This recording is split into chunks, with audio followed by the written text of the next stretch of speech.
Chapter 2. Three old ladies knit the socks of death. I was used to the occasional weird experience, but usually they were over quickly. This 24/7 hallucination was more than I could handle. For the rest of the school year, the entire campus seemed to be playing some sort of trick on me. The students acted as if they were completely and totally convinced that Mrs. Kerr, a totally perky blonde woman, whom I'd never seen in my life until she got on the bus at the end of the field trip, was our pre-algebra teacher since Christmas. Every so often, I would spring a Mrs. Dodds reference on somebody just to see if I could trip them up. But they would stare at me like I was a psycho. It got so I almost believed them. Mrs. Dodds had never existed. Almost. But Grover could not fool me. When I mentioned the name Dodds to him, he would hesitate, then claim she did not exist. But I knew he was lying.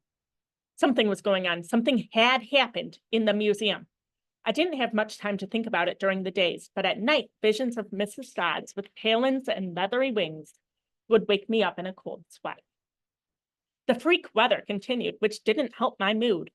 One night, a thunderstorm blew out the windows in my dorm room. A few days later, the biggest tornado ever was spotted in Hudson Valley, touched down only 50 miles from Yancey Academy. One of the current events we studied in social studies class was the unusual number of small planes that had gone down in sudden squalls in the Atlantic this year. I started feeling cranky and irritable most of the time. My grades zipped from D's to F's. I got into more fights with Nancy Bobofit and her friends. I was sent out into the hallway in almost every class. Finally, when our English teacher, Mr. Nicole, asked for the millionth time why I was too lazy to study spelling tests, I snapped. I called him an old sock. I wasn't even sure what it meant, but it sounded good. The headmaster sent my mom a letter the following week, making it official. I would not be invited back to Yancey Academy. Fine, I told myself, I'm just fine. I was homesick. I wanted to be with my mom in our little apartment on the Upper East Side, even if I had to go to public school and put up with my obnoxious stepfather and his stupid poker parties. And yet, there were things I'd miss at Yancey. The view of the woods was out my dorm room window, The Hudson River in the distance, the smell of pine trees. I'd miss Grover, who'd been a good friend, even if he was a little strange. I worried how he'd survive the year without me. I'd miss Latin class too, Mr. Bruner's crazy tournament days, and his faith that I could do well. As exam week got closer, Latin was the only test I studied for. I hadn't forgotten what Mr. Bruner had told me about the subject being life and death for me. I wasn't sure why, but I'd started to believe him. The evening before my final, by the way, we're on page 18. The evening before my final, I got so frustrated, I threw the Cambridge Guide of Greek Mythology across my dorm room. Words had started swimming off the page, circling my head, the letters doing 180s as if they were riding skateboards. There was no way I was going to remember the difference between Chiron and Charon, or Polydeuces and Polydeuces, and conjugated those Latin verbs. Forget it. I paced the room, feeling like ants were crawling around inside my shirt. I remembered Mr. Bruner's serious expression, his 1,000-year-old eyes. I will accept only the best from you, Percy Jackson. I took a deep breath. I picked up my mythology book. I'd never asked a teacher for help before. Maybe if I talked to Mr. Bruner, he would have some pointers. At least I could apologize for the big fat F I was about to score on his exam. I didn't want to leave Yancey Academy with him thinking I had not tried. I walked downstairs to the faculty offices. Most of them were dark and empty, but Mr. Bruner's door was just ajar, light from his window stretching across the hallway floor. I was 3 steps from the door handle when I heard the voices inside the office. Mr. Bruner asked a question. The voice was definitely Grover's, and he said, "I'm worried about Percy, sir." I froze. I'm not usually an eavesdropper, but I dare you to try to not listen if you hear your best friend talking about you to an adult. I inched closer. "Alone this summer," Grover was saying. "I mean, a kindly one in the school, now that we know for sure, and they know too." We would only make matters worse by rushing him, Mr. Bruner said. we need the boy to mature more. But we don't have time. The summer solstice deadline. We have to be resolved without him, Grover. Let him enjoy his ignorance while he still can. Sir, he saw her. His imagination, Mr. Bruner insisted. the mist over the students and staff will be enough to convince him of that. Sir, I can't fail in my duties again, Grover's voice said. You know what That would mean, you haven't failed, Grover. Mr. Bruner said kindly. I should have seen it for what she was. Now let's just worry about keeping Percy alive until next fall. Why do you think they have to keep Percy alive till next fall? What is happening? Jacob, what is happening? Somebody's pulling more strings. Mm, Faith is like she's down to her last string. ooh, maybe. Okay, let's see. The mythology book dropped out of my hand in the floor with a thud. Mr. Bruner was silent. My heart hummering. I picked up the book and backed down the hall. A shadow slid across the slided glass of Mr. Bruner's office door, the shadow of something much taller than my wheelchair-bound teacher, holding something that looked suspiciously like an archer's bow. I opened the nearest door and slipped inside. A few seconds later, I heard a slow clop, clop, clop, like muffled wood blocks. Then a sound like an animal snuffing outside my door. A large, dark shape paused in front of the glass, then moved on. A bead of sweat trickled down my neck. Somewhere in the hallway, Mr. Bruner spoke. Nothing, he murmured. My nerves haven't been right since the winter solstice. Mine neither, Grover said, but I could have sworn. Go back to the dorm, Mr. Bruner said. You've got a long day of exams tomorrow. Don't remind me. The lights went out in Mr. Bruner's office. I waited in the dark for what seemed like forever. Finally, I slipped out in the hallway and made my way back up to the dorm. Grover was lying in his bed, studying his Latin exam notes, like he'd been there all night. Hey, he said, bleary-eyed. You gonna be ready for this test? I didn't answer. Percy, you look awful. You found, is everything okay? Just tired, I said. I turned so he couldn't read my expression and I started getting ready for bed. I didn't understand what I'd heard downstairs. I wanted to believe I imagined the whole thing. But one thing was clear. Grover and Mr. Bruner were talking about me behind my back. They thought I was in some kind of danger. The next afternoon, as I was leaving the 3-hour Latin exam, my eyes swimming with Greek and Roman names I misspelled, Mr. Bruner called me back inside. For a moment, I was worried he'd found out about me eavesdropping the night before, but that didn't seem to be the problem. Percy, he said, don't be discouraged about leaving Yancey. It's for the best. His tone was kind, but the words still embarrassed me. Even though he was speaking quietly, the other kids finished the test could hear. Nancy Bobofit smirked at me and made a sarcastic little kissing motion with her lips. I mumbled, okay, sir. I mean, Mr. Bruner said. This isn't the right place for you. It was only a matter of time. My eyes stung. Here was my favorite teacher, in front of the whole class, telling me I couldn't handle it. After saying he believed in me all year, now he's telling me I was destined to get kicked out. Right, I said, trembling. No, Mr. Bruner said. Oh, confound it all. What I'm trying to say, you're not normal, Percy. That's nothing to be. Thanks, I blurted out. Thanks a lot, sir, for reminding me. Percy! But I was already gone. On the last day of the term, I shoved my clothes into my suitcase. The other guys were joking around, talking about their vacation plans.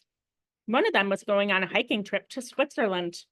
They were all juvenile delinquents like me, but they were rich juvenile delinquents. Their daddies were executives or ambassadors or celebrities. I was nobody, from a family of nobodies. They asked me what I'd be doing that summer, and I told them I was going back to the city. What I didn't tell them was that I have to get a summer job walking dogs or selling magazine subscriptions and spend my free time worrying about where I'd go to school in the fall. Oh, said one of the guys, that's cool. They went back to their conversation as if I never existed. The only person I dreaded saying goodbye to was Grover, but it turned out I didn't have to. He booked a ticket to Manhattan to go on the Greyhound as I had. So there we were together again, heading into the city. Table 6, or table 4, I mean. Thursday. During the whole bus ride, Grover kept glancing nervously down the aisle, watching the other passengers. It occurred to me that he'd always acted nervous or fidgety when we left Yancey, as if he expected something bad to happen. Before, I'd always assumed he was worried about getting teased, but there was nobody to tease him on the Greyhound. Finally, I couldn't stand it anymore. I said, "You looking for the kindly ones?" Grover nearly jumped out of his seat. What do you mean? I confessed about eavesdropping on him and Mr. Bruner the night before the exam. Grover's eyes twitched. How much did you hear? Oh, not much. What's the summer solstice deadline? He winced. Look, Percy, I was just worried for you, see? I mean, hallucinations about demon math teachers? Grover. And I was telling Mr. Bruner that maybe you were overstressed or something because there's no such thing as a Mrs. Todd's. And Grover, you're a really, really bad liar. His ears turned pink. From his shirt pocket, he fished out a grubby business card. Just take this, okay? In case you need me this summer. The card had fancy script on it, which was murder on my dyslexic eyes. But I finally made out something like Grover Underwood, keeper, Half-Blood Hill, Long Island, New York, and a phone number. What's half? Don't say it aloud! That's my summer address, Ethan Ma. My heart sank. Grover had a summer home. I'd never considered that his family may be rich like the others at Yancey. Okay, I said glumly. So, like, if I want to come visit your mansion, he nodded. Or if you need me, why would I need you? It came out harsher than I meant it to. Grover brushed right down to his Adam's apple. Look, Percy, the truth is, I kind of have to protect you. I stared at him. All year long, I'd gotten in fights, kept bullies away from him. I'd lost sleep worrying that he'd get beaten up next year without me. And here he was acting like he was the one defending me. Grover, I said, what are you protecting me from? There was a huge grinding noise under our feet. Black smoke started pouring from the dashboard and the whole bus filled with the smell of rotten eggs. The driver cursed and limped the Greyhound over to the side of the highway. After a few minutes clanking around in the engine compartment, the driver announced we'd have to get off. Grover and I filed out with everyone else. We were on a stretch of country road, no place you'd notice if you didn't break down there. On our side of the highway was nothing but maple trees and a litter from passing cars. On the other side, across 4 lanes of asphalt, shimmering with afternoon heat, was an old-fashioned fruit stand. The stuff on the sale looked really good, heaping boxes of cherries and apples, walnuts, apricots, jugs of cider, and a clawfoot tub full of ice. There was no customers, just 3 old ladies sitting on rocking chairs in the shade of a maple tree, knitting the biggest pair of socks I'd ever seen. I mean, these socks were the size of sweaters, but they were clearly socks. The lady on the right knitted one of them. The lady on the left knitted the other. The lady in the middle held an enormous basket of electric blue yarn. All 3 women looked ancient with pale faces, wrinkled like fruit leather. Silver hair tied with white bandanas, bony arms sticking out of bleached cotton dresses. The weirdest thing was, the ladies seemed to be looking straight at me. I looked over at Grover to say something about this and saw the blood had drained from his face. His nose was twitching. Grover, hey man. Tell me they're not looking at you. They are, aren't they? Yeah, weird, huh? You think those socks would fit me? Not funny, Percy. This isn't funny at all. The old lady in the middle took one huge pair of scissors, gold and silver, long bladed like shears. I heard Grover catch his breath. We're getting on the bus right now. Come on. What? I said. It's 1,000 degrees in that bus. Come on. He pried the door open and climbed inside, but I stayed back. Across the road, the old ladies were still watching me. The middle one cut the yarn. And I swear, I could hear the snap across 4 lanes of traffic. Her 2 friends balled up the electric blue socks, leaving me wondering who they could possibly be. Sasquatch or Godzilla. Pause. The old lady, 3 old ladies staring at Percy, cut the yarn. What are they predicting is going to happen to him? What are they predicting is going to happen, Grant? Um, they said something about if a certain person cuts yarn and that symbols that person will be like Is destined to die. At the rear of the bus, we're gonna see. The driver wrenched a big chunk of smoking metal out of the engine compartment. The bus shuddered and the engine roared back to life. The passengers cheered.